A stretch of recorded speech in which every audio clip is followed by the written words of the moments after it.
Hello my dear students, how are you. और बेटे आप लोग कैसे हैं, कैसी चल रही भाई पढ़ाई वढ़ाई। क्या रहा पिछले दिन का लेक्चर कल का, अच्छी तैयारी की आप लोगों ने। बेटा बहुत मेहनत से पढ़ना, मन लगा के पढ़ना और हर दिन आप हमारे लेक्चर को देखते रहना और पर डे अपना नोट्स बना के उतना लेक्चर पर डे कंप्लीट किया करिए, नो गैप। ईश्वर न करे आप अस्वस्थ हों, बस किसी कारणवश अगर जब कभी आप अस्वस्थ हो जाएं तभी गैप करें, बाकी पर डे हम एक लेक्चर आपको देंगे और पर डे आप उस लेक्चर को तैयार करें, क्योंकि दूसरे दिन दूसरा लेक्चर होगा। अब आप लेक्चर पे लेक्चर डिले करते जाएंगे तो आपके ऊपर एक बहुत सारा बोझ हो जाएगा, फिर आपको प्रॉब्लम क्रिएट होगी तैयारी करने में, है ना। तो ठीक है बेटा, लेकिन आप डेली निरंतर आप अपना जितना टॉपिक पढ़ें उतना पर डे तैयार करें, ठीक है। चलिए चलते हैं बेटा आज के नए लेक्चर में। आज के नए टॉपिक पे हमने आपको कल की शुरुआत में, कल का जो पहला लेक्चर था उसमें हमने आपको वैद्युत आवेश बताया और आवेश की उत्पत्ति कैसे होती है उसका कारण बताया। इसके बाद आवेश के प्रकार कितने होते हैं, दो प्रकार के होते हैं, धन आवेश और ऋण आवेश, है ना। ये सारी चीज़ें छोटी छोटी हमने बताते हुए आपका टॉपिक कल हमने फिनिश किया था।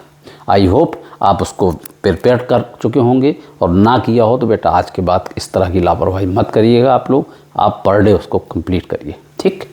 आज का जो नया लेक्चर है, आज के लेक्चर में छोटी छोटी सी कुछ चीज़ें हैं, कुछ हम आपको थोड़ी सी आज शुरुआत इस चैप्टर के थोड़े थोड़े से न्यूमेरिकल की कटिंग भी बताएंगे, जिससे कि आप न्यूमेरिकल की ओर भी धीरे धीरे दिमाग आपका फोकस हो, ठीक। तो बेटा आज की जो पहली हेडिंग है आज के टॉपिक की, आप हेडिंग लगाइए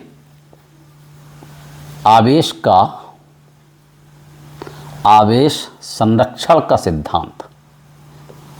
आवेश संरक्षण का सिद्धांत।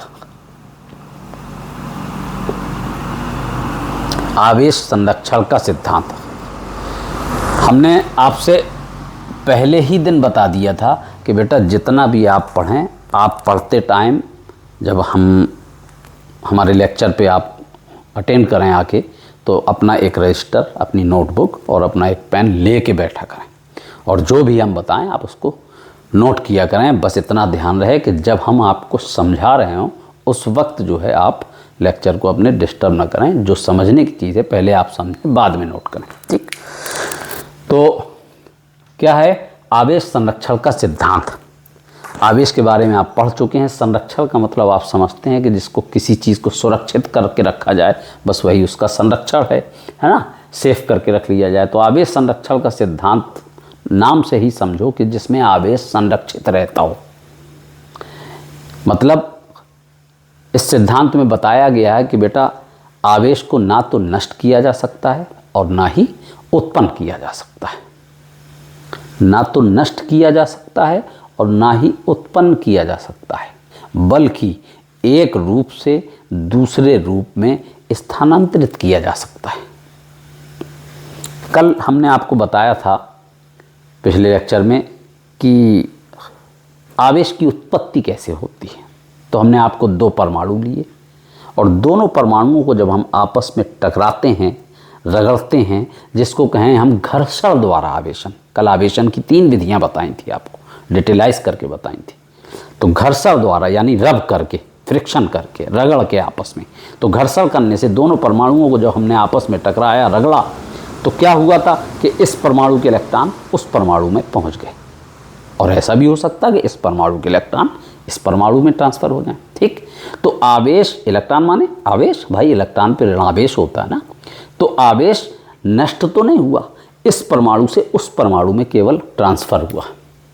तो आवेश, इस सिद्धांत के अनुसार अगर हम बात करें तो आवेश को ना तो नष्ट किया जा सकता है और ना ही उत्पन्न किया जा सकता है, केवल एक वस्तु से दूसरी वस्तु में स्थानांतरित किया जा सकता है। आप लिखना चाहेंगे तो लिखेंगे, इस सिद्धांत के अनुसार आवेश को ना तो नष्ट किया जा सकता है, आवेश को ना तो नष्ट किया जा सकता है और ना ही उत्पन्न किया जा सकता है, बल्कि एक रूप से दूसरे रूप में स्थानांतरित किया जा सकता है।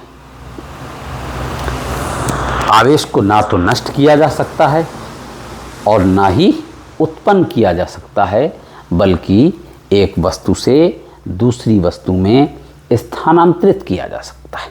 ओके, अच्छा, इसके बाद अगली हेडिंग आप लगाइए, आवेश का क्वांटीकरण। छोटे छोटे कट पीस है बेटा, लेकिन ये अच्छी चीज़ें हैं, एक एक नंबर की अच्छी चीज़ें हैं, है ना। चल, नेक्स्ट हेडिंग आपकी आवेश का क्वांटीकरण। आवेश का क्वांटीकरण।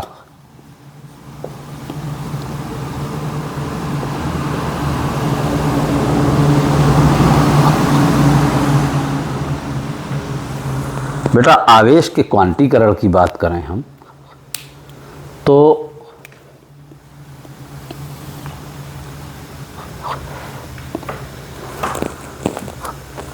किसी भी पदार्थ में जो आवेश की मात्रा होती है वो इलेक्ट्रॉन पर आवेश की मात्रा की पूर्ण गुणज होती है। हम पहले आपको समझने की कोशिश करो, फिर हम लिखवा दें। किसी भी पदार्थ में आवेश की मात्रा इलेक्ट्रॉन पर आवेश की मात्रा की पूर्ण गुणज होती है। सबसे पहले तो हम आपको ये बताएं कि इलेक्ट्रॉन पर जो आवेश होता है, आपने अभी पिछले लेक्चर में पढ़ा था कि किसी भी कण पर आवेश जो होता है, आवेश को किससे प्रदर्शित किया था? Q से। किसी भी पार्टिकल के लिए, किसी भी कण के लिए आवेश को हम Q से प्रदर्शित करते हैं। लेकिन इलेक्ट्रॉन के लिए एक डिस्काउंट आपको मिल जाता है कि अगर आप इलेक्ट्रॉन के आवेश को चाहें तो Q से प्रदर्शित कर लें, और वरना इलेक्ट्रॉन के आवेश का खुद का अपना स्वयं का एक प्रतीक होता है स्मॉल e। इलेक्ट्रॉन के आवेश को हमेशा स्मॉल e से प्रदर्शित करते हैं, और स्मॉल e का जो मान होता है वो फिक्स होता है बेटा, फिक्स वैल्यू है ये 1.6 × 10⁻⁻19 कूलाम। इलेक्ट्रॉन का आवेश फिक्स होता है। अब आप सुनिए कि आवेश का क्वांटीकरण क्या है। किसी पदार्थ पर आवेश की मात्रा इलेक्ट्रॉन पर आवेश की मात्रा की पूर्ण गुणज होती है। पूर्ण गुणज समझ गए? गुणज माने गुणांक, गुणांक, गुणा, और पूर्ण मतलब यानी कंप्लीट एक संख्या का। यानी जैसे कि आवेश की इलेक्ट्रॉन पर आवेश की मात्रा E होती है, तो या तो वो 1E होगा, या 2E होगा, या 5E होगा, या 10E होगा, या 12E होगा, या 20E होगा। बात समझ गए? अभी भी नहीं समझे? अरे भाई 2E, 3E, 4E ऐसे होगा। मतलब 4E तो होगा, पर मतलब 4.5E नहीं होगा। मतलब पूर्णांक में होना चाहिए, औने पौने में नहीं होना चाहिए। 3E होगा, लेकिन 3.5E नहीं होगा, सवा 3E नहीं होगा, 3.25E नहीं होगा, 5.5E नहीं होगा। समझ गए? पूर्णांक में होगा 2E, 4E, 5E, 10E, 25E। ठीक, तो अब आप इसकी डेफिनेशन सुनें और लिख भी लेंगे अब बाद में इसको। किसी पदार्थ पर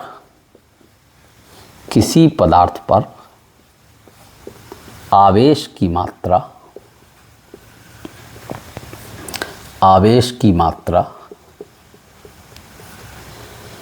इलेक्ट्रॉन पर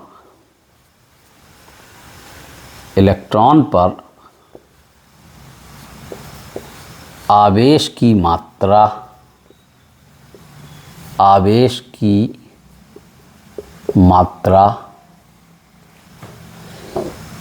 की पूर्ण गुणज होती है। पूर्ण गुणज होती है। बात समझ में आई?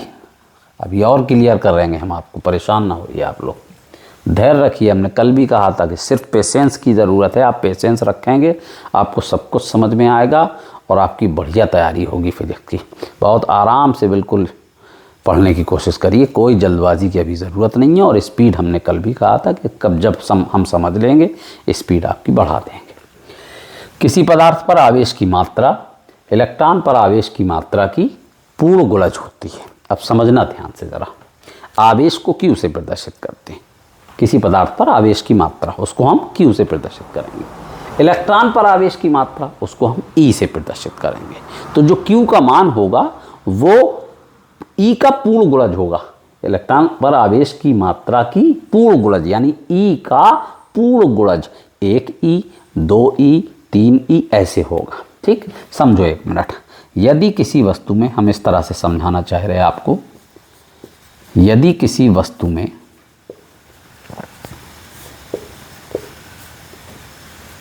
ठीक, इसको अंडरलाइन करके हेडिंग बना दीजिए।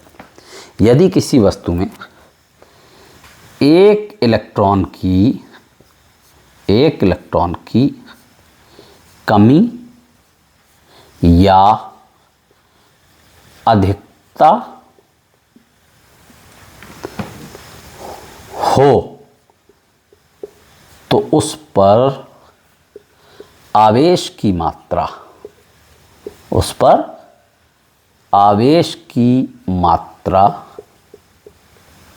ध्यान देना आप, अगर किसी वस्तु में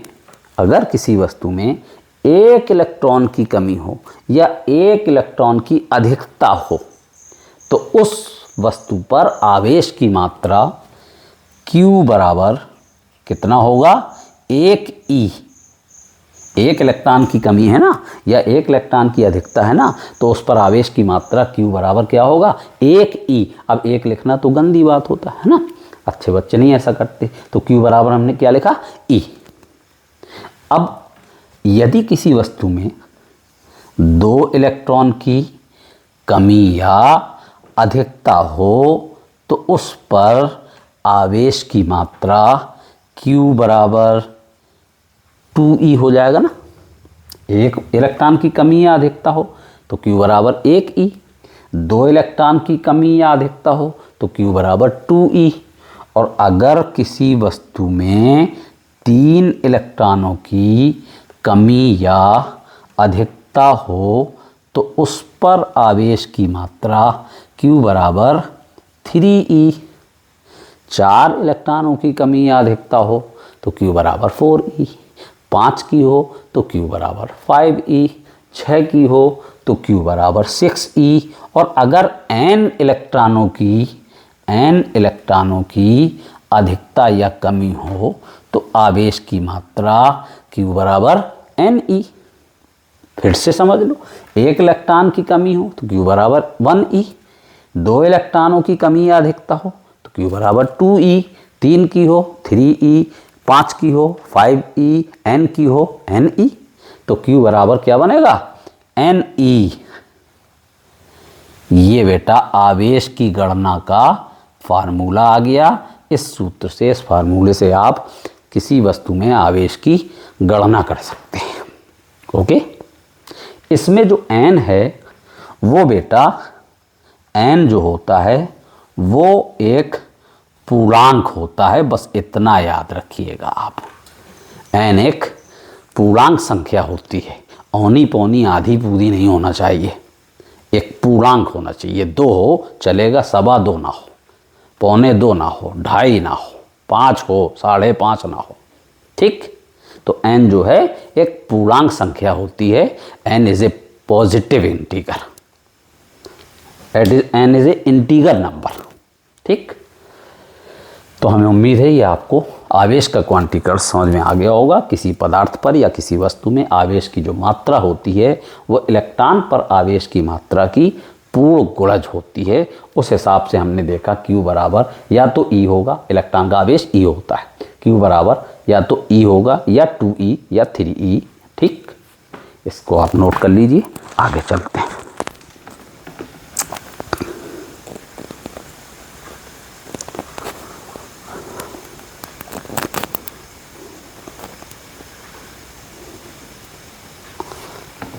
हो गया, चलिए एक क्वेश्चन हम आपको बहुत बढ़िया सा इसी फार्मूले से रिलेटेड कराते हैं। आप क्वेश्चन लिखें सब लोग, लिखिए। एक कूलाम आवेश में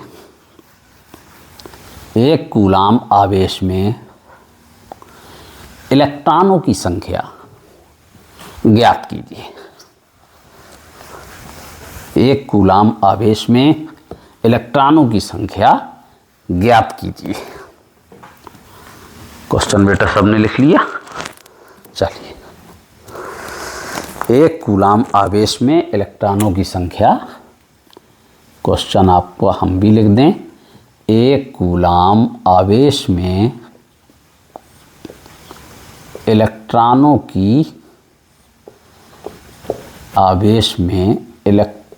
की संख्या की गणना कीजिए। इलेक्ट्रॉनों की संख्या कितनी होगी ज्ञात कीजिए। ठीक, एक कूलाम आवेश में इलेक्ट्रॉनों की संख्या ज्ञात कीजिए। ओके, आपका फार्मूला क्या था? Q बराबर NE। Q क्या है? किसी वस्तु में आवेश की मात्रा है। E क्या है? इलेक्ट्रॉन पर आवेश की मात्रा है, उसका मान भी फिक्स होता है, बताया अभी हमने आपको, 1.6 × 10⁻⁻19 कूलाम। N क्या होता है? नंबर ऑफ इलेक्ट्रॉन, इलेक्ट्रॉनों की संख्या, और वो भी पूर्णांक में होगी, 1 होगी, 2 होगी, 5 होगी, 8 होगी। ठीक, तो अब आपका क्वेश्चन क्या है? एक कूलाम आवेश में इलेक्ट्रॉनों की संख्या ज्ञात कीजिए। देखिए, एक चीज दे रहा है, एक चीज पूछ रहा है। कह रहा एक कूलाम आवेश में, तो इसका मतलब कि आवेश बेटा कितना है? आवेश कितना है? Q बराबर 1 कूलाम। इलेक्ट्रॉनों की संख्या ज्ञात कीजिए, number of electron, find the number of electron. N का मान ज्ञात करना है। इलेक्ट्रॉनों की संख्या को किससे प्रदर्शित किया? N से। इलेक्ट्रॉनों की संख्या बेटा आपको ज्ञात करना है। और आपका छोटा सा नन्हा सा फार्मूला भी आपने पढ़ा, Q बराबर NE। आपको तो N ज्ञात करना, E को ट्रांसफर कर दो। N बराबर क्या हो गया? Q/E। Q का मान आपको दिया है 1 कूलाम, E का मान फिक्स होता बेटा, सवाल में परीक्षाओं में दे या न दे, आपको याद रखना है E का मान फिक्स होता। बेटा अगर हम यहाँ से पॉइंट हटाएंगे, यहाँ से हम पॉइंट हटाएंगे तो 1 0 ऊपर बढ़ जाएगा, तो ये 10 हो जाएगा ना। और नीचे क्या हो जाएगा? पॉइंट हट गया तो ये 16 हो गया। इन घातों को हम ऊपर ले जाएं, ये नियम आपको मालूम होगा कि जब नीचे से घात ऊपर जाए, ऊपर से नीचे आए, तो घात का चिन्ह बदल जाता है। ये घात माइनस में है, अगर हम ऊपर ले जाएंगे तो ये घात प्लस में हो जाएगी, 10 की घात 19। आप कह रहे अरे सर ने तो गलत लिख दिया। बेटा गलत नहीं लिखा, 10 की घात 19 है ना, ऊपर जाएगा तो 10 की घात 19 हो जाएगा। ये हमने 18 लिखा है, हाँ बिल्कुल गलत लिखा, एक घात चुरा नहीं ली। अब एक घात जो हमने इससे निकाली है, वो घात 1 0 में एक घात बनती है, अगर हम इसमें 1 0 बढ़ा दें तो वो वाली घात यहाँ पे एडजस्ट हो जाएगी। एक पंथ दो काज। यहाँ से हमने घात 1 निकाली और यहाँ पे 1 0 बढ़ा दिया है, मानी घात को एडजस्ट किया। उससे फ़ायदा क्या हुआ कि 16 का भाग पहले 10 में नहीं जा रहा था, अब 100 में चला जाएगा। चलो आराम से भाग देते हैं। तो n बराबर 16 छक्का 96, 4 बचा, पॉइंट लगाया 40 हो गया, 16 दूनी 32, 8 बचा 80 हो गया, 16 पंचे 80 इंटू 10 की घात 18। ये नंबर ऑफ इलेक्ट्रॉन आ गए। अब लेकिन हमने आपसे कहा अभी कि n इज इंटीगर नंबर, यानी n जो होता है, इलेक्ट्रॉनों की जो संख्या होती है वो एक पूर्णांक संख्या होती है। बात तो वही आ गई ना बेटा कि सबच है, सब 6.25 यानी सबच है, तो पूर्णांक में नहीं है, और हमेशा पूर्णांक में ही होना चाहिए। तो बेटा बहुत अच्छा होगा अगर आप इससे 2 अंक का पॉइंट जो 2 अंक के बाद पॉइंट लगा, इस पॉइंट को आप हटा दें। और आपको नियम मालूम होगा, सब फर्स्ट ईयर में पढ़ा होगा, आपने नहीं पढ़ा तो थोड़ा थोड़ा हम बताते चल रहे, सीखिए आप इसको। इन्हीं छोटी छोटी कमियों से बड़े से न्यूमेरिकल परीक्षा में छूट जाते हैं। पॉइंट हटाएंगे आप, 2 अंक के बाद पॉइंट है, ठीक। जब हम पॉइंट को यहाँ से हटा के यहाँ लाएंगे, यहाँ पे रखेंगे, तभी तो ये 625 बनेगा। तो हमने पॉइंट कहाँ पे खिसकाया? सीधे हाथ की तरफ। जब हम दशमलव को, पॉइंट को सीधे हाथ की तरफ खिसकाते हैं तो घातें घट जाती हैं। उल्टे हाथ की तरफ खिसकाएंगे तो घातें बढ़ जाती है। तो हम सीधे हाथ की तरफ खिसका रहे और कितना खिसका रहे, 2 अंक, तो 2 घातें घट जाएंगी। 3 अंक खिसकाएंगे, 3 घातें घट जाएंगी। ठीक, तो इसमें 2 घातें आप कम कर दीजिए, ये 10 की घात 18 की जगह 16 हो जाएगा। अब ये 625 एक पूर्णांक संख्या आ गई। अगर इस तरह लिखेंगे n का मान तो ज़्यादा अच्छा होगा, बाकी अगर इस तरह से लिखे आएंगे तो गलत कुछ नहीं होगा। ठीक, नोट कर लीजिए।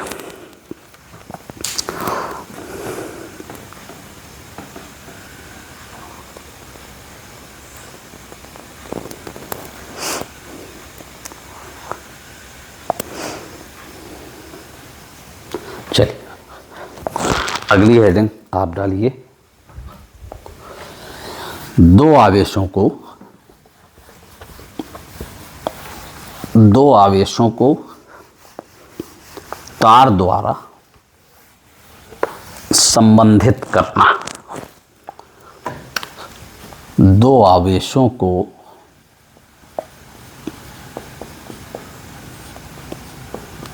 तार द्वारा संबंधित करना, तार द्वारा संबंधित करना।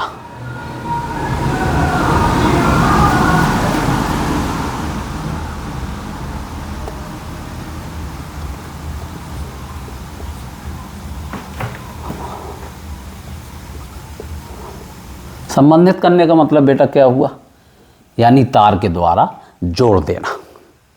2 आवेशों को तार द्वारा जोड़ना। 2 आवेश आप कोई भी ले लीजिए, आवेश को Q से प्रदर्शित करते। मान लीजिए एक आवेश हमने Q1 ले लिया, एक आवेश हमने Q2 ले लिया, और अगर इन दोनों आवेशों को जब हम सेपरेट देखेंगे, अलग अलग देखेंगे, तो एक आवेश Q1 है तो Q1 है और दूसरा आवेश Q2 है तो Q2 है ना। लेकिन अगर हम इन दोनों आवेशों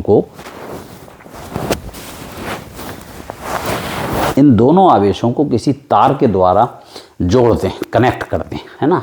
चलिए भाई, किसी तार के द्वारा हमने कनेक्ट कर दिया।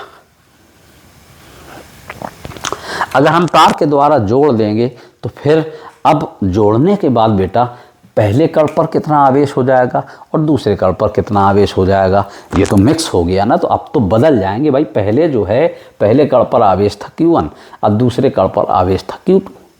लेकिन जब हमने तार के द्वारा कनेक्ट कर दिया तो अब दोनों के आवेश एक दूसरे में मिक्स हो गए, पता नहीं उससे इसमें कितना आ गया, इससे उसमें कितना चला गया। तो अब आप अलग अलग जोड़ने के बाद अलग अलग आवेश क्या होंगे उनको समझिए आप, बहुत छोटी सी भाषा में आप समझ लें। इन दोनों पर जोड़ने के बाद जो आवेश होगा वो इस पर कितना होगा और इस पर कितना होगा। तो छोटी सी बात, दोनों आवेशों को जोड़ के 2 का भाग कर दीजिए। दोनों आवेशों को जोड़ के 2 का भाग कर दीजिए, आपको ये मालूम हो जाएगा कि पहले कड़ पर कितना आवेश हो गया और दूसरे पर कितना हो गया। दोनों को जोड़िए, यानी Q1 प्लस Q2 दोनों को जोड़ के और 2 का भाग दे दीजिए। Q1 प्लस Q2 अपॉन 2, इतना आवेश इस कड़ पर होगा और इतना ही आवेश इस कड़ पर भी होगा। बात आ गई समझ। दोनों को जोड़ के 2 का भाग कर दीजिए। एक एग्जाम्पल से समझो। मान लीजिए थोड़ी देर के लिए एक चालक पर 10 कूलाम का आवेश है, दूसरे चालक पर 12 कूलाम का आवेश है। ये अलग है, वो अलग है। हम पूछें पहले कड़ पर कितना आप कहोगे 10 कूलाम, दूसरे कड़ पर कितना आप कहोगे 12 कूलाम। लेकिन किसी तार से जोड़ने से पहले ऐसा है और अगर तार से जोड़ दिया तो फिर ऐसा नहीं है, फिर चेंज हो जाएगा। तो अब हमने इन दोनों को किसी तार के द्वारा जोड़ दिया और जब तार के द्वारा जोड़ देंगे तो जोड़ने के बाद इस पर कितना आवेश होगा और इस पर कितना आवेश होगा। तो उसका तरीका क्या बताया, दोनों को जोड़ के 2 का भाग कर दीजिए, बस उतना ही आवेश इस पर भी होगा उतना ही इस पर भी होगा। 10 और 12 को जोड़िए 22, 10 प्लस 12 और 2 का भाग कर दीजिए तो बेटा 22/2 कितना हो गया 22/2, यानी 11 कूलाम आवेश आ गया वही इस पर होगा और 11 कूलाम का ही आवेश इस पर भी होगा। राइट, 11 कूलाम के आवेश दोनों कणों पर होंगे। 11 कूलाम आवेश इस पे भी होगा और 11 कूलाम आवेश उस पे। आप सीधी सी बात एक समझिए, अपने दैनिक जीवन से समझिए कि आधा लीटर दूध एक बर्तन में, आधा लीटर पानी एक बर्तन में। अब आप दोनों को किसी तीसरे बर्तन में डाल दीजिए, तो तीसरे बर्तन में जो क्वांटिटी हो गई वो 1 लीटर हो गई ना। आधा लीटर दूध था, दूसरे बर्तन में आधा लीटर पानी था, दोनों को आपने तीसरे बर्तन में डाल दिया तो उस बर्तन में क्वांटिटी 1 लीटर हो गई। अब आप तीसरे बर्तन से फिर वापस दूध वाले बर्तन में आधा कर दीजिए और आधा पानी वाले बर्तन में डाल दीजिए।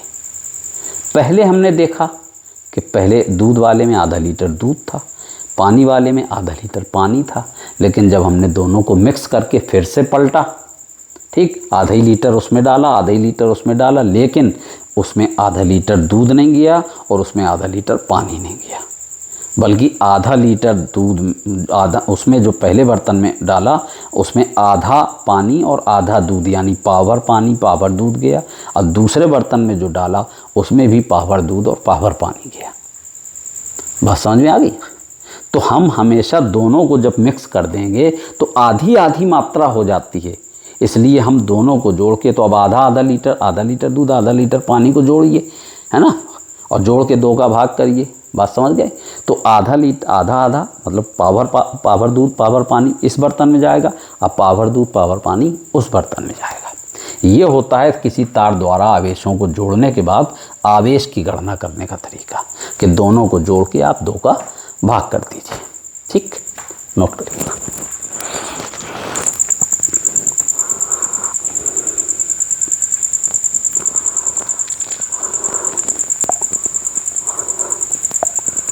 एक क्वेश्चन लिखिए।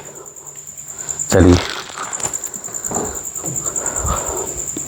बहुत इंपॉर्टेंट क्वेश्चन है, बहुत आता है ये क्वेश्चन, 2 नंबर में ही आता है, लेकिन बहुत आता है, जो हम बताने जा रहे हैं आपको। यदि किसी चालक पर आप लिखते जाइए, मेरे साथ लिखते जाइए, कोई प्रॉब्लम नहीं। क्वेश्चन चल रहा है इसलिए कोई प्रॉब्लम नहीं, जब आंसर चले सॉल्यूशन बताएं तब आप समझिए, बाद में नोट करिए स्क्रीनशॉट करके। यदि किसी चालक पर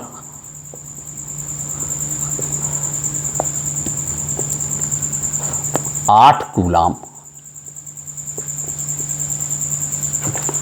धन आवेश है,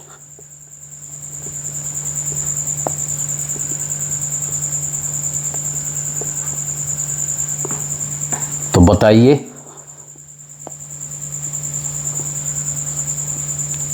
उस चालक पर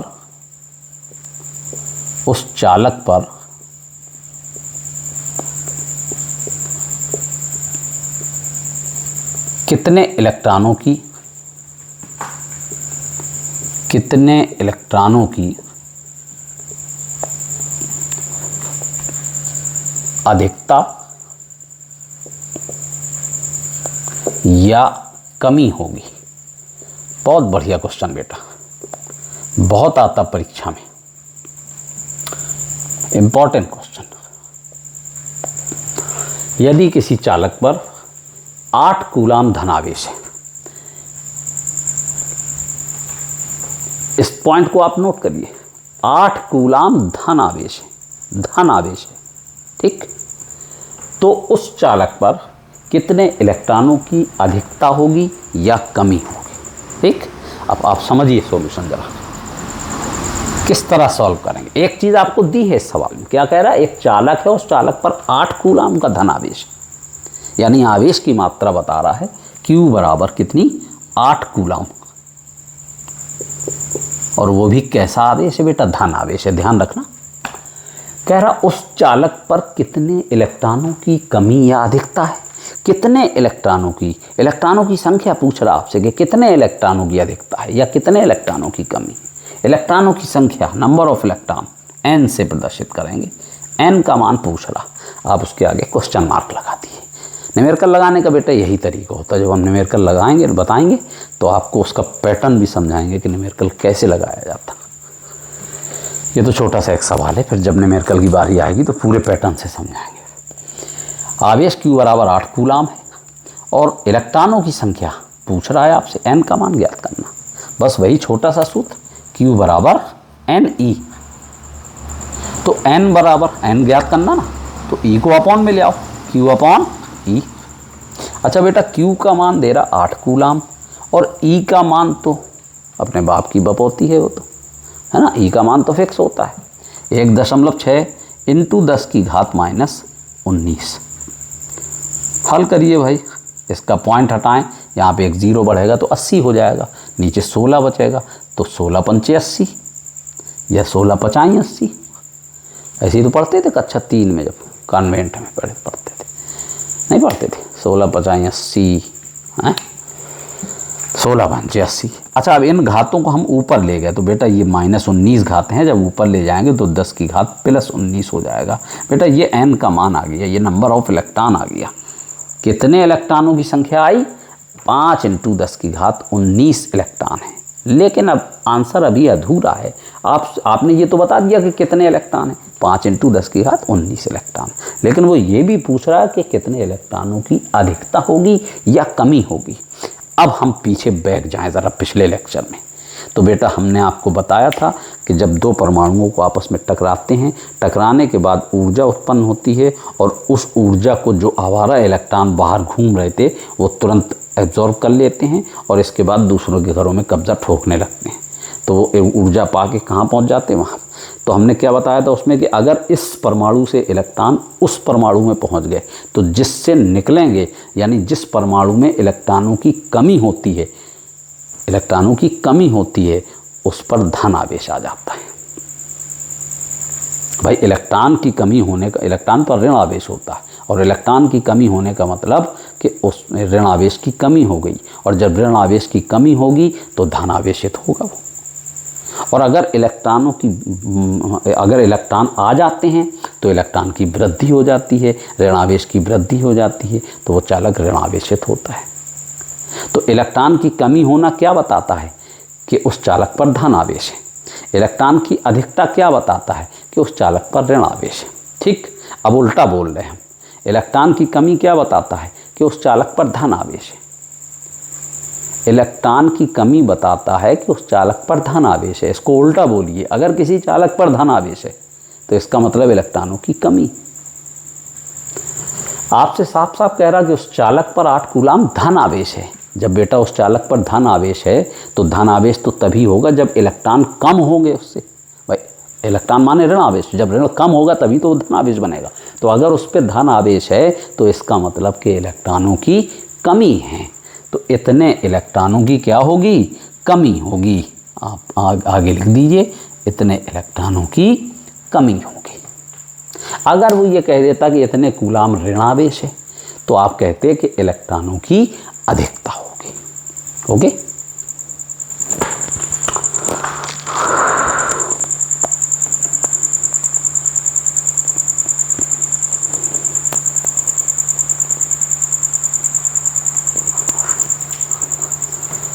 चलिए अगली हेडिंग, आप आज के लेक्चर की सबसे इंपॉर्टेंट हेडिंग, परीक्षा में आने वाला क्वेश्चन। आप हेडिंग लगाइए, कूलाम का नियम।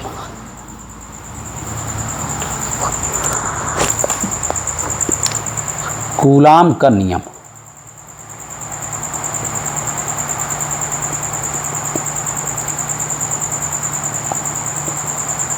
मोस्ट इंपॉर्टेंट बेटा, कूलाम का नियम। कूलाम ये शब्द आपका जाना माना हो गया, आप समझ चुके हैं। शुरू में ही बताया था कि कूलाम क्या है? आवेश का मात्रक होता है, आवेश का मात्रक होता है। लेकिन कूलाम किसी व्यक्ति विशेष का भी नाम है।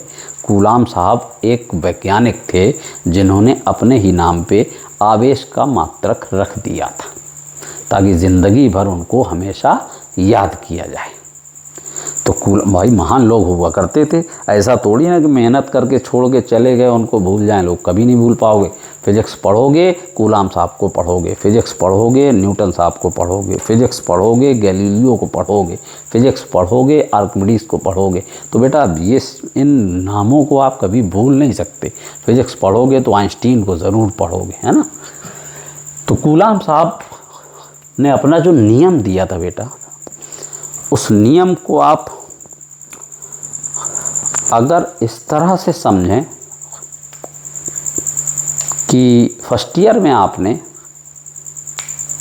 न्यूटन साहब का गुरुत्वाकर्षण का नियम पढ़ा है, ग्रेविटेशन वाले चैप्टर में न्यूटन का गुरुत्वाकर्षण का नियम आप लोगों ने पढ़ा है ना। अगर आपकी मेमोरी में हो तो हम पहले आपको बता दें कि न्यूटन साहब ने जो गुरुत्वाकर्षण का नियम दिया था अपना, उसमें उन्होंने बताया था कि एक कण जिसका द्रव्यमान m1 है, दूसरा कण उसका द्रव्यमान m2 है, और दोनों को अगर हम एक दूसरे से r दूरी पर रख दें, कितनी दूरी पर, r दूरी पर रख दें, तो इनके बीच में गुरुत्वाकर्षण बल लगने लगता है। यानी दोनों एक दूसरे को आकर्षित करते हैं, तो उनके बीच जो बल लगता है वो आकर्षण बल होता है। अच्छा, वो गुरुत्व के कारण लगता है, ग्रेविटी के कारण लगता है, इसलिए उसका नाम उन्होंने गुरुत्वाकर्षण बल दिया। यानी गुरुत्व के कारण जो आकर्षण बल लगता है वो गुरुत्वाकर्षण बल कहलाता है। ठीक, और उसके बारे में उन्होंने बताया कि इन दोनों के बीच जो गुरुत्वाकर्षण बल लगता है, बल को तो आप जानते होंगे ना कि F से प्रदर्शित करते। तो न्यूटन साहब ने बताया था कि दो कणों के द्रव्यमानों के बीच जो गुरुत्वाकर्षण बल लगता है वो इन दोनों कणों के द्रव्यमानों के गुणनफल के समानुपाती होता है, और यही गुरुत्वाकर्षण बल इन दोनों के बीच की दूरी के वर्ग के व्युत्क्रमानुपाती होता है। यानी दो कणों के बीच लगने वाला गुरुत्वाकर्षण बल उनके द्रव्यमानों के गुणनफल के समानुपाती और उनके बीच की दूरी के वर्ग के व्युत्क्रमानुपाती होता है। ये न्यूटन साहब ने फर्स्ट ईयर की फिजिक्स में आपको गुरुत्वाकर्षण का नियम बताया था। बता तो वो बहुत पहले गए थे, आपके किसी टीचर ने बताया होगा। अब यहाँ देखिए आप, ये गुरुत्वाकर्षण बल द्रव्यमानों के गुणनफल के प्रोपोर्शनल है, डायरेक्टली प्रोपोर्शनल है, और यही गुरुत्वाकर्षण बल दूरी के वर्ग के इन्वर्सली प्रोपोर्शनल है, यानी व्युत्क्रमानुपाती है। ठीक, द्रव्यमानों के गुणनफल के डायरेक्टली प्रोपोर्शनल और दूरी के वर्ग के इन्वर्सली प्रोपोर्शनल है। अब आए साहब कूलाम साहब। उन्होंने क्या किया, न्यूटन साहब की एकदम टू कॉपी कर दी। बोले हम न्यूटन भाई साहब को बहुत चाहते हैं, उनका सम्मान करते हैं, जो वो बता गए हम थोड़ा बहुत तो इधर उधर कर सकते हैं, बाकी उनसे ज़्यादा छेड़छाड़ उनके नियम से हम नहीं कर सकते, वो हमें डांटेंगे। तो उन्होंने क्या बताया, थोड़ा सा बस चेंज किया। बोले वो न्यूटन भैया हमारे दो कणों के द्रव्यमानों को ले रहे थे, बोले हम द्रव्यमान नहीं लेंगे, हम दो कणों के आवेश लेंगे, एक कण का आवेश Q1 और दूसरे कण का आवेश Q2। ये लीजिए, दो कण उन्होंने भी ले ली थी और दो कण इन्होंने भी लिए, लेकिन उन्होंने उनके द्रव्यमान लिए थे और पर इन्होंने उनके आवेश ले लिए, और दोनों को जैसे उन्होंने एक दूसरे से कितनी दूरी पर रखा था, उसी तरह इन्होंने भी दोनों कणों को एक दूसरे से r दूरी पर रखा। देख रहे हैं आप, मतलब घोर नकलची, बिल्कुल नकल एकदम कॉपी कर रहे हैं। अब ये बोले कि इन दोनों आवेशों के बीच जो बल लगता है, अब फिर थोड़ा सा चेंज किया। इन्होंने बताया कि इनके बीच जो बल लगता है वो आकर्षण बल होता है केवल, लेकिन इन्होंने बताया कि इन दो आवेशों के बीच जो बल लगता है वो आकर्षण बल भी हो सकता है, प्रतिकर्षण बल भी हो सकता है।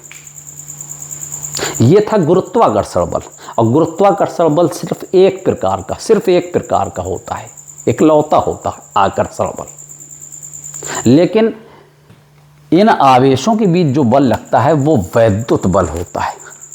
और वैद्युत बल दो प्रकार का होता है, आकर्षण बल या प्रतिकर्षण बल। ठीक, तो उन्होंने क्या बताया, दो आवेशों के बीच लगने वाला आकर्षण या प्रतिकर्षण बल उनके द्रव्यमानों के, देखिए कॉपी पेस्टिंग चल रही, उन्होंने कहा था द्रव्यमानों के, इन्होंने क्या कहा, उनके आवेशों के गुणनफल के समानुपाती, कॉपी पेस्ट,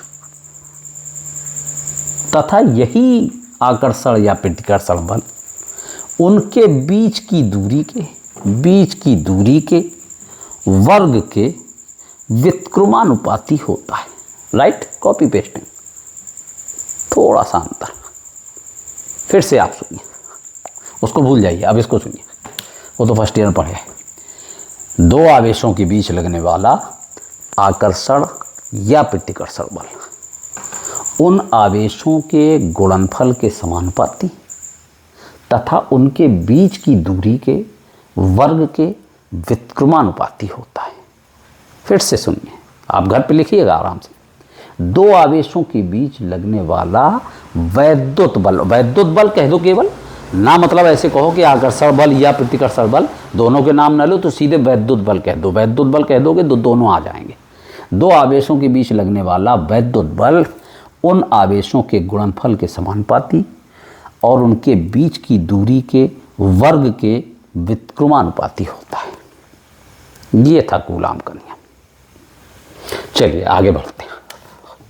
अगर हम इन दोनों स्टेप्स को, ये पहला स्टेप है, ये दूसरा स्टेप है, अगर हम दोनों को कंबाइन कर दें तो फर्स्ट व सेकंड से, यानी दोनों को कंबाइन करने पर, तो हम यहाँ देख रहे हैं डायरेक्टली प्रोपोर्शनल है और यहाँ देख रहे हैं कि इन्वर्सली प्रोपोर्शनल है। ठीक, तो अगर हम दोनों को कंबाइन कर दें तो क्या मतलब बनेगा, Q1 Q2 ऊपर रहेगा वो डायरेक्टली प्रोपोर्शनल है और बटे में R² रहेगा वो इन्वर्सली प्रोपोर्शनल है।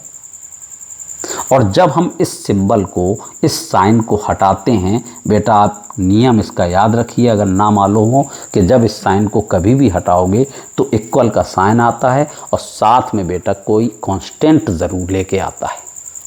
यहाँ पर जो कांस्टेंट के रूप में हम लेंगे वो लेते हैं 1/4 पाई एप्सिलॉन 0। थोड़ा सा आपको पढ़ने में, सुनने में अभी दिक्कत हो रही होगी, अभी थोड़ा सा ठहरो, आगे हम बताएंगे ये सब क्या बला है। ठीक, आगे बढ़ने दो हमको।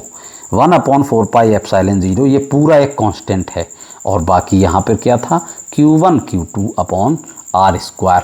इस तरीके से बेटा ये कूलाम साहब के अनुसार दो आवेशों के बीच लगने वाला वैद्युत बल का सूत्र आ गया। F बराबर 1/4 pi epsilon 0 Q1 Q2 upon R²। ठीक, अच्छा ये जो कांस्टेंट है 1/4 पाई एप्सिलॉन 0, बेटा इसका मान होता है 9 × 10 की घात 9। 9 × 10 की घात 9 मात्रक सहित आप लिखेंगे तो न्यूटन मीटर स्क्वायर प्रति कूलाम स्क्वायर। ये 1/4 पाई एप्सिलॉन 0 का मान होता है 9 × 10 की घात 9। इसकी भी आपको बहुत ज़रूरत पड़ेगी न्यूमेरिकल लगाते टाइम।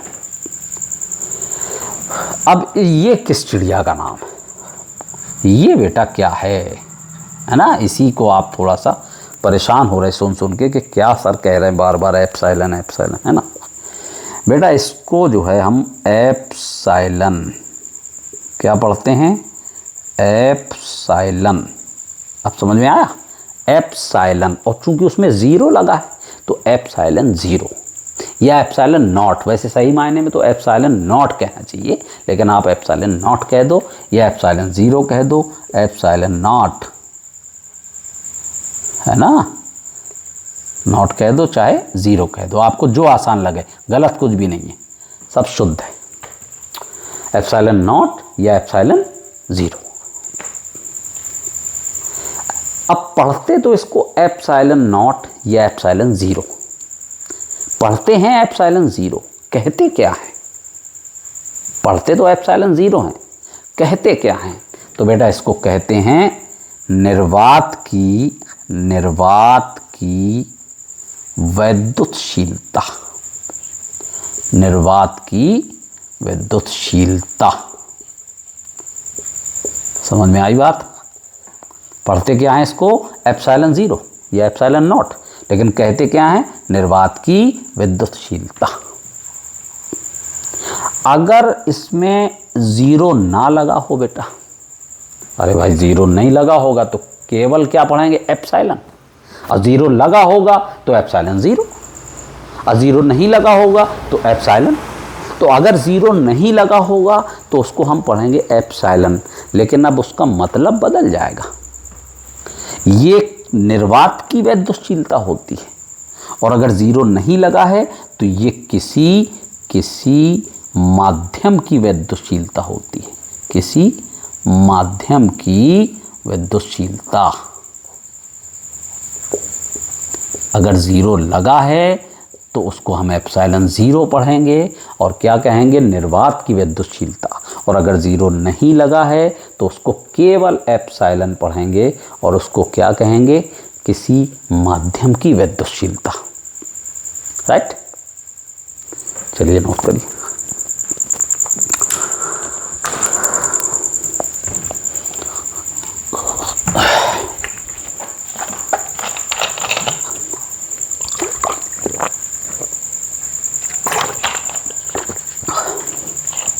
हो गया? अब हम आपको एक क्वेश्चन इसी से करा दें पूरा, है ना? बहुत बढ़िया क्वेश्चन है ये इतना इम्पोर्टेंट है कि इसमें कुछ ना कुछ कई चीज़ें होती हैं इसमें। इसका मान होता है, इसका मात्रक भी होता है, इसका विमी सूत्र भी होता है, तो कुछ ना कुछ परीक्षा में आता ही रहता है इससे। तो एक क्वेश्चन लिखिए आप इसी से संबंधित।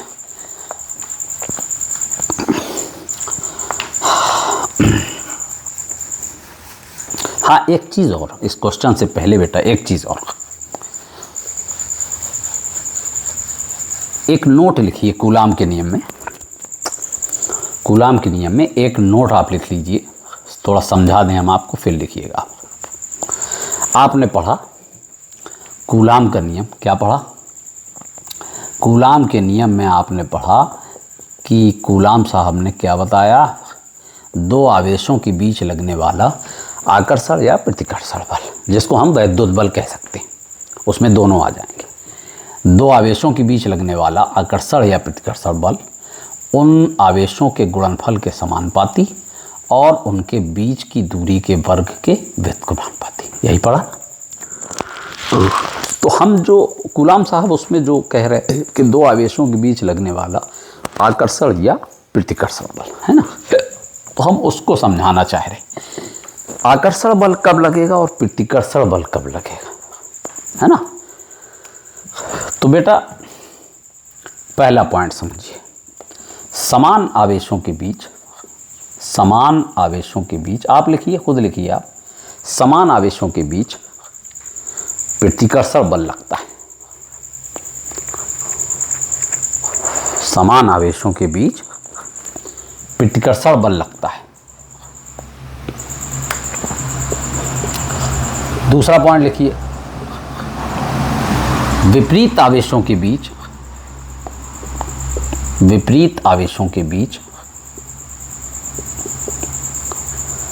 आकर्षण बल लगता है।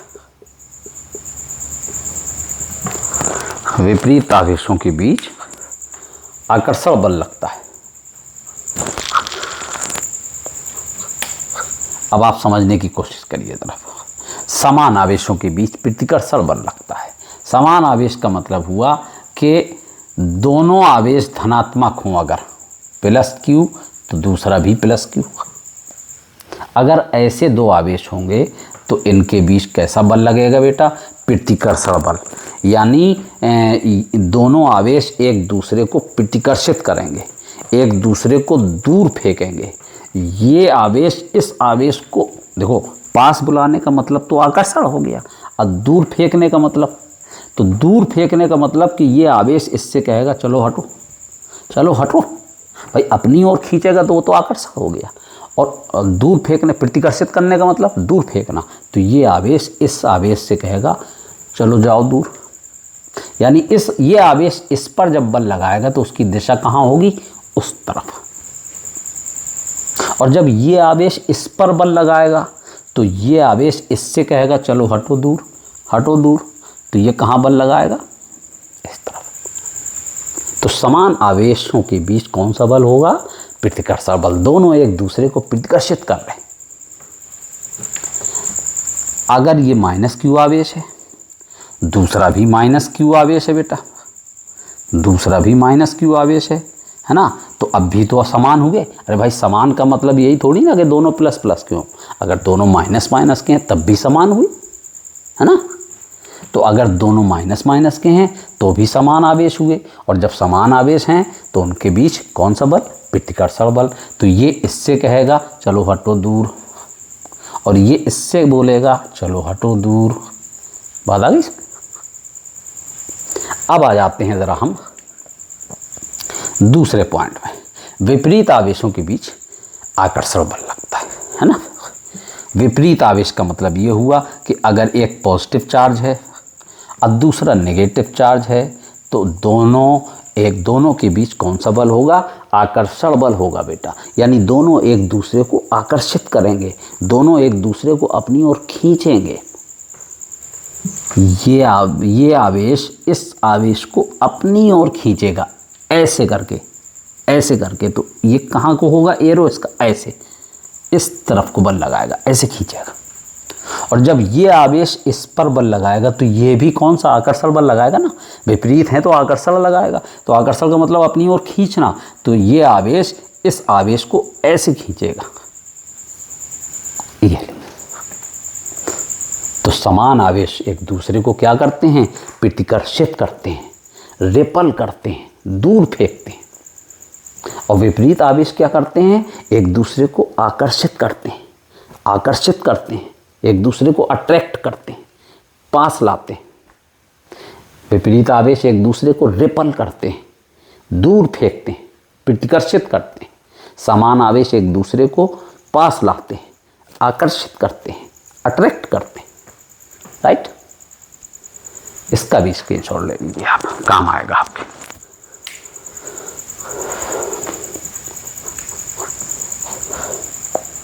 चलिए भाई क्वेश्चन लिखिए। बहुत बढ़िया question, very very most important. कुछ ना कुछ इससे आता ही रहता है, भले एक नंबर का क्यों ना है। क्वेश्चन आपका क्या है उसको आप समझें ध्यान से। आप समझ ही चुके हैं इसको क्या पढ़ते हैं भाई, अब बताने की ज़रूरत तो नहीं है ना। एप्सिलॉन ज़ीरो, और कहते क्या हैं, निर्वात की विद्युतशीलता। तो क्वेश्चन आपका ये है, लिखते जाइए मेरे साथ। एप्सिलॉन ज़ीरो का मान मात्रक तथा विमी सूत्र बताइए। विमी सूत्र बताइए। एप्सिलॉन ज़ीरो का मान, मात्रक तथा विमी सूत्र बताइए। बेटा थोड़ी इंक डाल लीजिए जरा, है ना। ये वाला मार्कर देखें क्या कह रहा है भाई। चलिए भाई आंसर, ये थोड़ा सा महीन चल रहा है, इसको डीजल पानी दिया जाए थोड़ा सा। आप लोग भी ले लो थोड़ा डीजल पानी कुछ।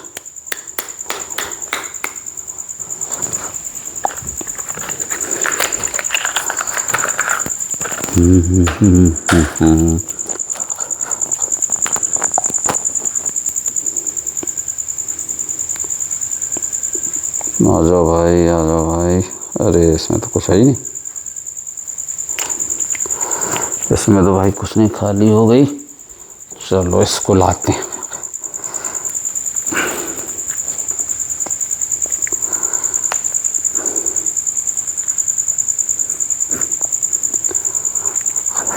तो क्वेश्चन क्या है भाई, एप्सिलॉन ज़ीरो का मान, मात्रक तथा विमी सूत्र बताइए, है ना।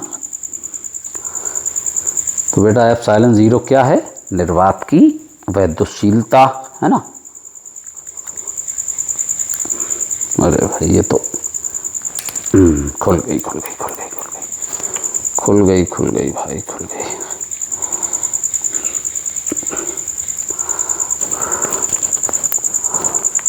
एक सेकंड बेटा,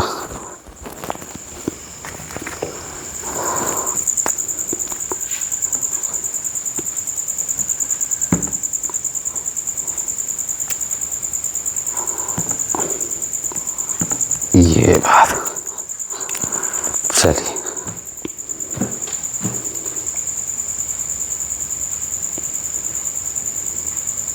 चलो इसको खुराक मिल गई, अब ये मस्त हो जाएगा। भाई एनर्जी तो चाहिए ना, पढ़ाई बड़ा अकेले थोड़ी ना करते रहोगे आप या हम, है ना। थोड़ी बहुत एनर्जी आपको भी चाहिए, हमको भी चाहिए, इसको भी चाहिए भाई, ये भी प्यासा हो जाता है। तो क्वेश्चन क्या है आपका, एप्सिलॉन जीरो का मान, मात्रक और विमी सूत्र बताइए। यानी उसका मान भी पूछ रहा, उसका मात्रक भी पूछ रहा, उसका विमी सूत्र भी पूछ रहा। चाहे तो हम आपको डायरेक्ट भी बता सकते हैं कि एप्सिलॉन जीरो का मान 8.86 इंटू 10⁻12 होता है ना, लेकिन उसमें मज़ा नहीं आएगा आपको। 8.86 इंटू 10⁻12 होता, बस रट लिया आपने, और हो सकता कभी परीक्षा में आप भूल गए, तब तो आपको तरीका मालूम होना चाहिए उसका निकालने का, कि निकालने का तरीका क्या है। क्योंकि अगर आप भूल गए तो हो सकता कि आपका क्वेश्चन गलत हो जाए। अभी हम बता रहे हैं कि गलत भी कैसे होगा, बताते हैं। सबसे पहले हम आपको निकालने का तरीका बताएं। थोड़ी देर के लिए इसका मान होता है 8.86 इंटू 10⁻12, और ये आपने रट लिया बेटा, लेकिन आप परीक्षा में कैसे धोखा खाओगे, परीक्षा में कैसे गलत करोगे, वो हम बता रहे हैं आपको। देखिए निकालने का तरीका क्या, अभी आपने हाल पिछले टॉपिक में पढ़ा कि 1/4 पाई एप्सिलॉन जीरो ये कांस्टेंट आया था कूलाम साहब के नियम में, और इसका मान हमने कितना बताया, 9 इंटू 10⁻9। अब हमको चाहिए एप्सिलॉन जीरो का मान, है ना। तो आप इसको यहाँ ले आओ और इसको यहाँ ले आओ, म्यूचुअल ट्रांसफ़र कर दो आपस में, इसको यहाँ उठा ले आओ, इसको यहाँ ले आओ। तो जब ये यहाँ जाएगा तो यहाँ हो जाएगा एप्सिलॉन जीरो, और जब ये चीज़ यहाँ आएगी तो यहाँ हो जाएगा 1/4 पाई इंटू, इसको यहाँ लाए तो 9 इंटू 10⁻9। अब बेटा पाई का मान तो दुनिया जानती है, आप भले ना जानते हो कि नहीं। पाई का मान 3.14 इंटू 9 और इंटू 10⁻9। ठीक, अब ये बेटा फुर्सत का काम है, आप घर पे इसको कैलकुलेट करना। जब आप कैलकुलेट करेंगे तो ये 8.86 इंटू 10⁻12 आ जाएगा। ये होता है एप्सिलॉन जीरो का मान। समझ में आई बात। एप्सिलॉन जीरो का मान 8.86 इंटू 10⁻12। हाँ, वो एक अलग बात है कि आपको कैलकुलेशन में न्यूमेरिकल लगाते समय अगर ज़रूरत थोड़ी सी कैलकुलेशन में दिक्कत हो रही तो आप 8.85 भी कह सकते हैं, ज़रूरी नहीं कि 8.6 ही रखें। 8.85 इंटू 10⁻12। ठीक, तो ये तो हो गया एप्सिलॉन जीरो का मान। अब आई बात मात्रक की, ये हो गया मान। ठीक, अब बात आती है मात्रक की। तो बेटा मात्रक समझो, मात्रक भी हम डायरेक्ट बता दें और आप रट लें, उसमें मज़ा नहीं आएगा। हम चाहते हैं बेटा आपको सीखो, उसी का नाम है फिजिक्स में कॉन्सेप्ट की क्लियरिटी। मात्रक सुनो, आपने कूलाम साहब का नियम पढ़ा? कहो हाँ, पहले कहो। अरे भाई मतलब कहने का कि आप कमेंट में कह दीजिए यस, मैं समझ जाऊंगा कि हाँ पढ़ा। क्या पढ़ा? F बराबर 1/4 pi epsilon zero Q1 Q2 upon R square, यही पढ़ा ना बेटा। आप एक बात समझो, आपका क्वेश्चन है एप्सिलॉन जीरो का मान बताइए, बता दिया आपने। आपका क्वेश्चन है एप्सिलॉन जीरो का मात्रक बताइए, तो आप एप्सिलॉन जीरो का मात्रक ढूंढ रहे ना, तो आप एप्सिलॉन जीरो को फ्रंट फुट पे लाओ ना, उसको बैक फुट पे रखे हो। जिसका मात्रक चाहिए उसी को बैक फुट पे डाले हो।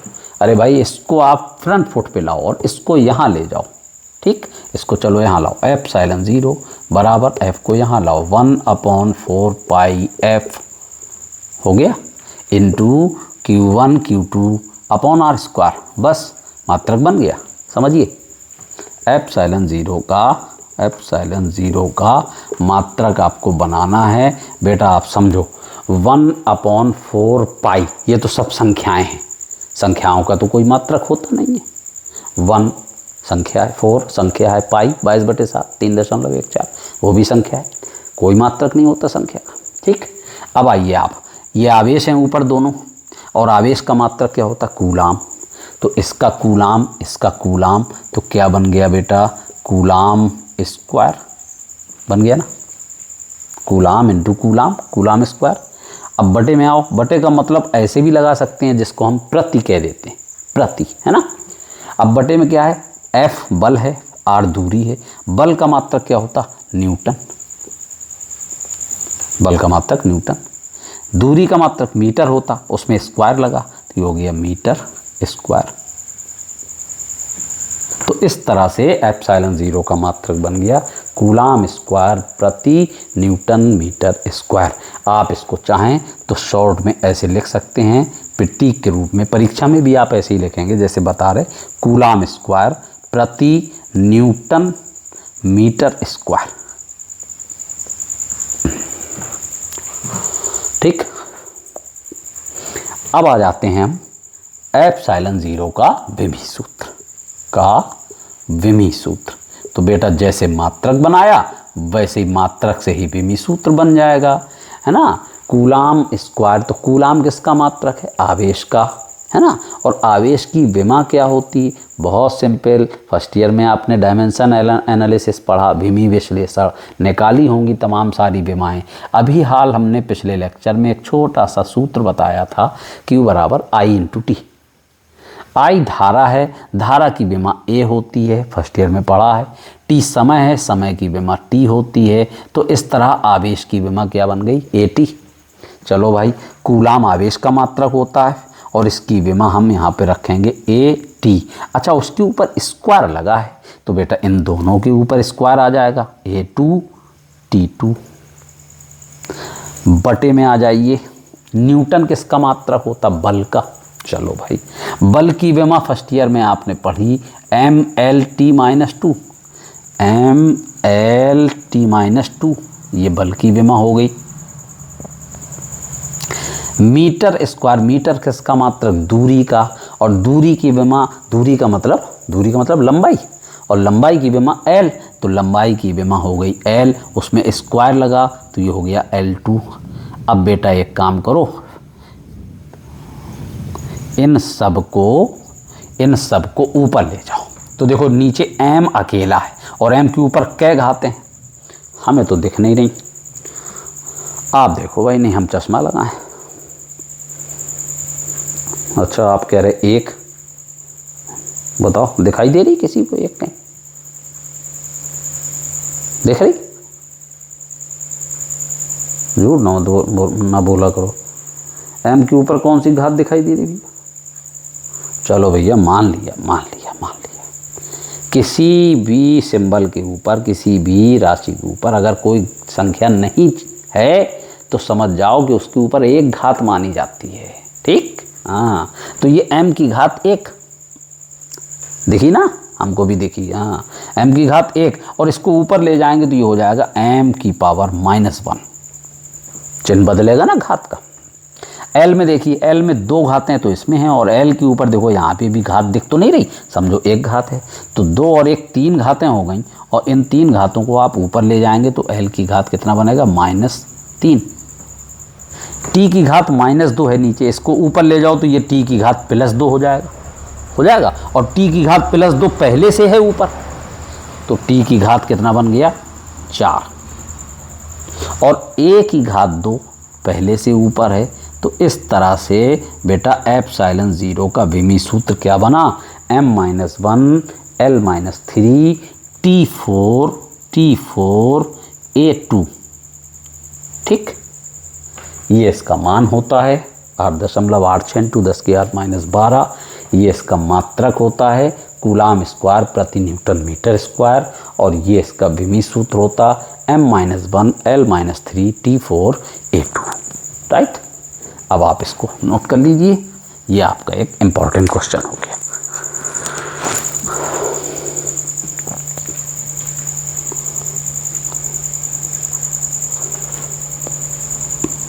चलिए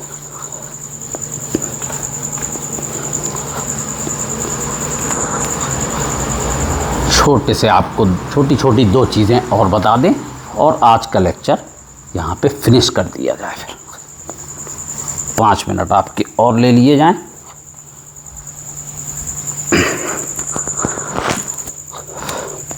हेडिंग लगाइए आप कूलाम के नियम का, कूलाम के नियम का सदिश रूप, ठीक। समझो भाई, क्या बताया था कूलाम साहब ने, एक आवेश Q1 है, दूसरा आवेश Q2 है, और उनके बीच की दूरी R है। उनके बीच की दूरी कितनी है? R।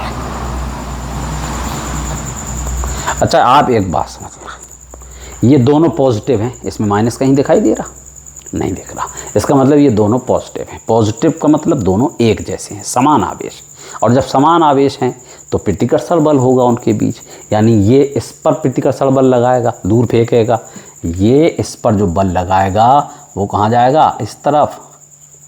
और ये आवेश इस पर जो बल लगाएगा वो इस तरफ जाएगा। अब बात समझना,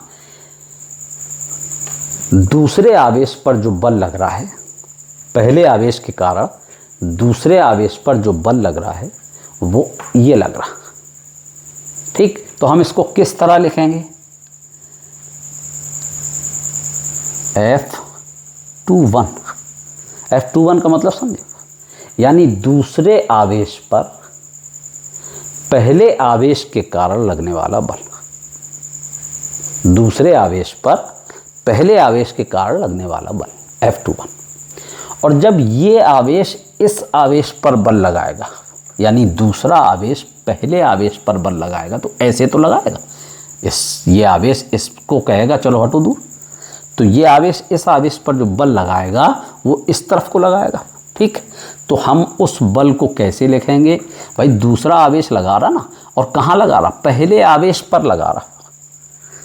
तो पहले आवेश पर बल लग रहा, और किसके कारण लग रहा? दूसरे आवेश के कारण। तो उसको हम लिखेंगे F12। F21 का मतलब क्या हुआ? दूसरे आवेश पर पहले आवेश के कारण लगने वाला बल। और F12 का मतलब पहले आवेश पर दूसरे आवेश के कारण लगने वाला बल, ठीक। हम लिख दें यहाँ F12 का मतलब पहले आवेश पर दूसरे के कारण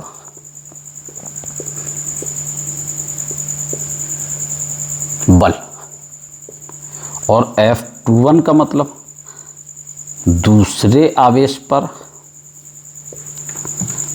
पहले के कारण बल, ठीक।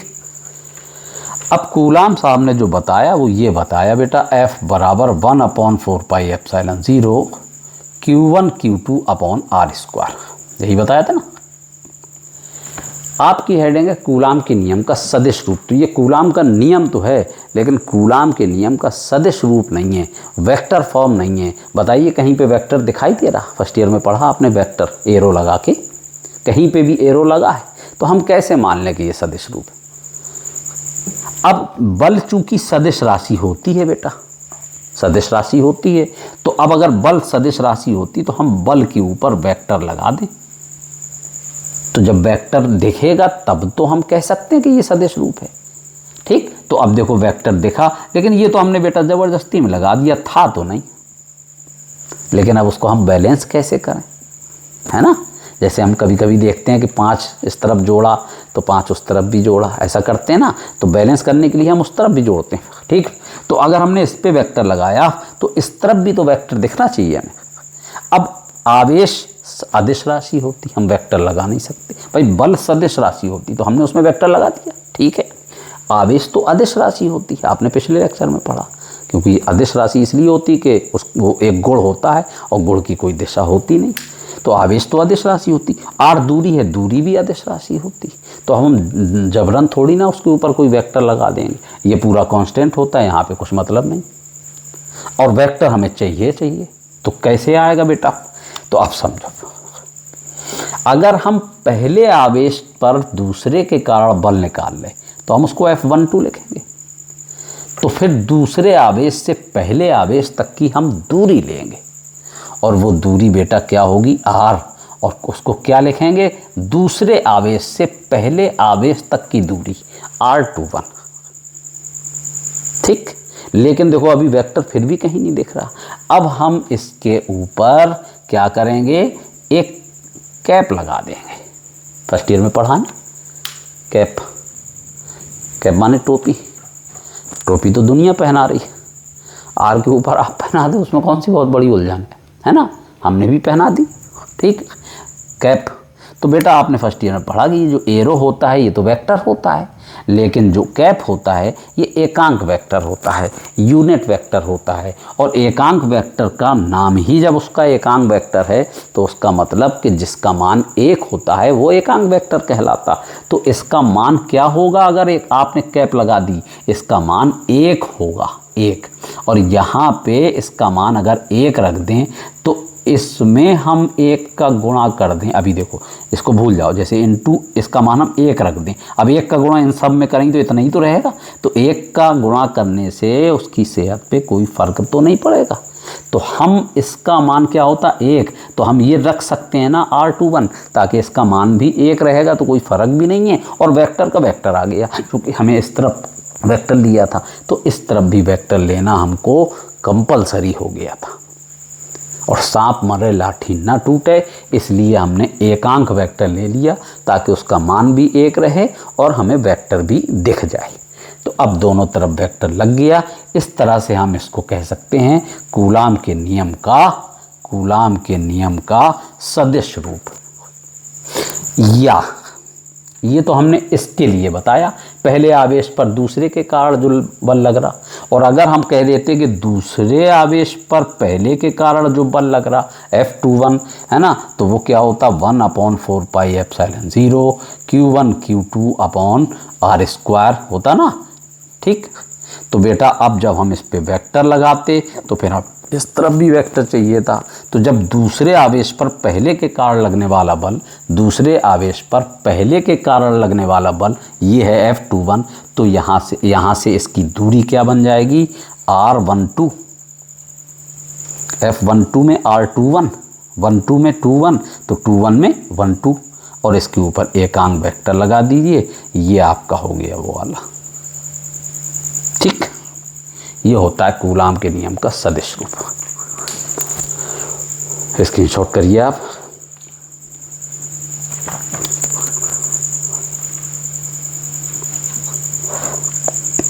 चलिए रेस कर दें। Now the last heading, last topic. Heading लगाइए आप, बलों का परिणामी। बलों का परिणामी न्यूमेरिकल में बेटा ये हेडिंग आपको बहुत सहयोग देगी। हमें जब कई बल एक साथ लगते हैं तो हमें उनके बलों का परिणामी कैसे निकालते हैं हम। परिणामी का मतलब समझ गए? रिजल्टेंट यानी टोटल बल। अब समझो, यहाँ पे ये कोई वस्तु रखी है, रास्ता में कोई ट्रैक्टर खड़ा है, ठीक। उसकी बैटरी ख़राब हुई, सेल्फ स्टार्ट नहीं हो रहा। ड्राइवर ने कहा भैया हमें धक्का लगा दीजिए। हम भी आए, तुम भी आए, फलाने आए, ढिकाने आए, सब आए, 4-5 लोग आए। अब धक्का कैसे लगाते हैं? पीछे से ही सब लोग लगाएंगे। अब मालूम चला कि 3 लोग पीछे से लगा रहे और 2 लोग आगे से लगा रहे, तो फ़ायदा क्या भाई? हम जितनी मेहनत कर रहे हो उतना आप उसको लॉस कर रहे हैं हमें। भाई हम आगे धकेलने जा रहे हैं, आप उल्टा धकेल ले। तो अगर चारों लोगों ने, 5 लोगों ने एक ही साइड धक्का लगाया, धक्का लगाना मतलब बल लगाना, अगर एक ही साइड बल लगाया तो बेटा वो सारा बल, सारी ताकत जुड़ जाएगी ना सबकी। जब एक ही दिशा में सारे लोग बल लगाएंगे तो सबकी ताकत जोड़ के एक साथ लगेगी और वो ट्रैक्टर आगे बढ़ जाएगा। अब अगर 3 लोग इस तरफ से लगा रहे और तीनों ही लोग उस तरफ से लगा रहे तो बेटा 10 न्यूटन का बल अगर इस तरफ से लगेगा और 10 न्यूटन का बल इस तरफ से लगेगा तो यहाँ से हम लगाएं, यहाँ से उतना ही बल आप लगाओ। तो अगर कोई ट्रैक्टर खड़ा है, हम इस तरफ से धक्का दें उतनी ताकत से और उतनी ही ताकत से आप उस तरफ से धक्का दोगे तो ट्रैक्टर तो बेटा टस से मस नहीं होगा। तो अगर दोनों बल विपरीत दिशा में लग रहे तो परिणामी बल उनका क्या होगा? शून्य हो जाएगा। ठीक, तो मेरा मतलब ये है कि जब बल एक ही दिशा में लगते हैं तो उनका परिणामी जुड़ जाता है, और जब बल विपरीत दिशा में लगते हैं 10 इस तरफ से और 10 इस तरफ से तो इनका परिणामी घट जाता है, और जब 10 से 10 घटाओगे तो परिणामी क्या हो जाएगा? शून्य। आप चेक करो ना, ये जितना हम लगा रहे उतना ही आप विपरीत दिशा से लगा रहे तो वो चीज़ जो ट्रैक्टर है या जो भी है वो तो अपनी जगह से नहीं हिलेगा ना, तो बल तो शून्य रहा। ठीक, तो जब बल एक ही दिशा में लगता है तो उसका परिणामी जोड़ के निकाला जाता है, जब बल विपरीत दिशा में लगता है तो उसका परिणामी घटा के निकाला जाता है। ठीक, समझो, डायग्राम से समझो। एक बल ये लग रहा F1 इसी डायरेक्शन पे, और इसी डायरेक्शन पे एक बल F2 लग रहा, पहली कंडीशन बता रहे हैं।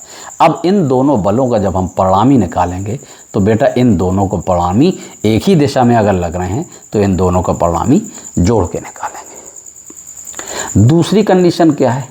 एक बल F1 लग रहा है इस डायरेक्शन में और एक बल F2 लग रहा है इस डायरेक्शन में, तो अगर दोनों विपरीत दिशा में लग रहे हैं, अपोजिट डायरेक्शन में लग रहे हैं, तो उनका परिणामी बल बेटा घटा के निकालेंगे। ठीक, अब घटाने का मतलब हम यहाँ पर लिख रहे हैं F1 डिफरेंस F2। डिफरेंस का मतलब माइनस ही होता है, लेकिन डिफरेंस इसलिए लगा रहे कि जो बड़ा होगा उससे आप छोटे को घटाएंगे। अगर F1 बड़ा है तो F1 माइनस F2 करेंगे, और अगर F2 बड़ा है तो F2 माइनस F1 करेंगे। ठीक, तो परिणामी बल कैसे निकालेंगे जब विपरीत दिशा में हो? घटा के। लेकिन तीसरी कंडीशन एक आ जाती है भाई। पहली कंडीशन तो ये कि एक बल इस तरफ लग रहा, दूसरा भी इसी तरफ लग रहा, तो दोनों का परिणामी हम कैसे निकालेंगे? जोड़ के। दूसरी कंडीशन ये कि एक बल इस तरफ लग रहा और दूसरा इस तरफ लग रहा, तो उनका परिणामी हम घटा के निकालेंगे। अब तीसरी कंडीशन ये होती कि एक बल ऐसे लग रहा, एक बल ऐसे लग रहा और दूसरा बल ठीक अपोजिट नहीं लग रहा, मतलब ऐसे तो उसकी ठीक अपोजिट डायरेक्शन ये ऐसे नहीं लग रहा। एक बल अगर ऐसे लग रहा तो दूसरा बल ऐसे लग रहा, मतलब कुछ एंगल बना के। एक बल अगर ऐसे लग रहा F1 और दूसरा बल मान लीजिए ये ठीक अपोजिट ना लग के ऐसे लग रहा।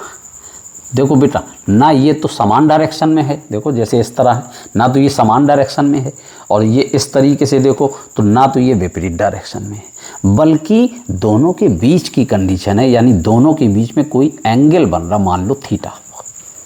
तो अगर इस तरह से दो बल लग रहे तब उनका परिणामी हम कैसे निकालते हैं? उसका सूत्र होता F बराबर under root F1 square plus F2 square plus 2F1 F2 cos theta. ये फार्मूला होगा उसका। इस तरह से बलों का हम रिजल्टेंट निकालते हैं, यानी बलों का परिणामी बल निकालते हैं। नोट कर लीजिए।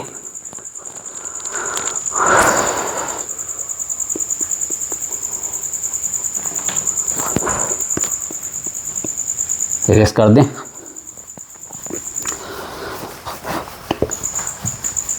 तो बेटा आज का टॉपिक